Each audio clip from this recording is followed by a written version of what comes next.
দিলাম তুমি দিলে মনের বাসনা।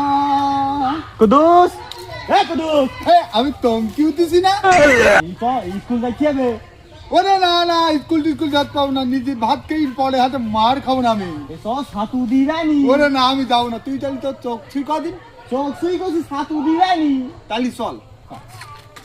আর আইতি বলো কুদ্দুস আইসি। হ্যাঁ, এসি তো আমার বিরাট বড় উপকার করেছি, তা আইসি এখন এসি বয়। এই খরিবত না দি। এই তোরা ভাই পড়া করে এসছিস? তাহলে আজকে প্রশ্ন কুদ্দুসের দিয়ে ধরা যাক। কুদ্দুস, আমি যা বলবো তুই তাই বলবি। হ্যাঁ ঠিক আছে স্যার, ঠিক আছে, শুরু করা যাক। শুরু করা যাক। ওইভাবে বলে না, ওইভাবে বলে। ওইভাবে বলে না, আমরা আবার গড়ে চলে যাই, আবার গোলে চলে যাই। আর পারা গেল না। বেরো এখান থেকে, বেরো। আজকে 5 বছর পার্টি করি, অত্তরের মুখ তোকে দেখিনি। আমার বাড়ির সামনে দাঁত কান, তোর মাথা ইট মেরি, মাথা ঘের দেওয়ান, আর তুই আমার স্কুলে নেইলি, তোর দেখিনি। আমি বাড়ি যাচ্ছি।